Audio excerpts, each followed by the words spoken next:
హయాంలో సోమవారానికి పోలవరం అనే పేరు పెట్టి ఎక్కడలేని హడావిడి చేశారు. తీరా ప్రాజెక్టు పూర్తి కాలేదు. వైసీపీ హయాంలో అడుగులు ముందుకు పడినా పని మాత్రం పూర్తి కాలేదు. ఇప్పుడు మళ్లీ టీడీపీ అధికారంలోకి వచ్చింది. పోలవరం ప్రాజెక్టు పేరుతో హడావిడి మళ్లీ మొదలైంది. ఈ సోమవారం సీఎం చంద్రబాబు పోలవరం ప్రాజెక్ట్ ని సందర్శిస్తారని, అలా మళ్లీ సోమవారం పోలవరం సెంటిమెంట్ మొదలవుతోందని చెప్తున్నారు. అధికారంలో ఉన్నప్పుడు పోలవరం ప్రాజెక్టుపై చంద్రబాబు 83 సార్లు సమీక్ష చేశారని సమాచారం. ఆ విషయాన్ని ఆయనే చాలాసార్లు గొప్పగా చెప్పుకున్నారు. ఆ తర్వాత వైసీపీ హయాంలో పనులు ముందుకు సాగలేదని విమర్శించారు కూడా.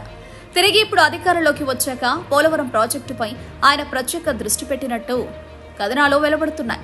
ఇరిగేషన్ శాఖ అధికారులతో ప్రత్యేకంగా సమావేశం నిర్వహించారు సీఎం చంద్రబాబు. పోలవరం ప్రాజెక్టు సహా రాష్ట్రంలోని వివిధ ఇరిగేషన్ ప్రాజెక్టుల నిర్మాణాల స్టేటస్ అడిగి తెలుసుకున్నారు.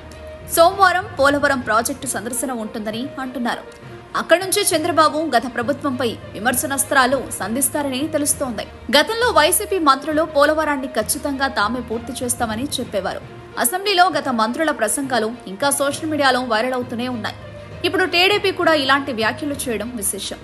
సీఎం చంద్రబాబు జలవనరుల శాఖ మంత్రి నిమ్మల రామానాయుడు హయాంలోనే పోలవరం ప్రాజెక్టు పూర్తవుతుంది అన్నారు మాజీ ఎమ్మెల్సీ అంగర రామ్మోహన్.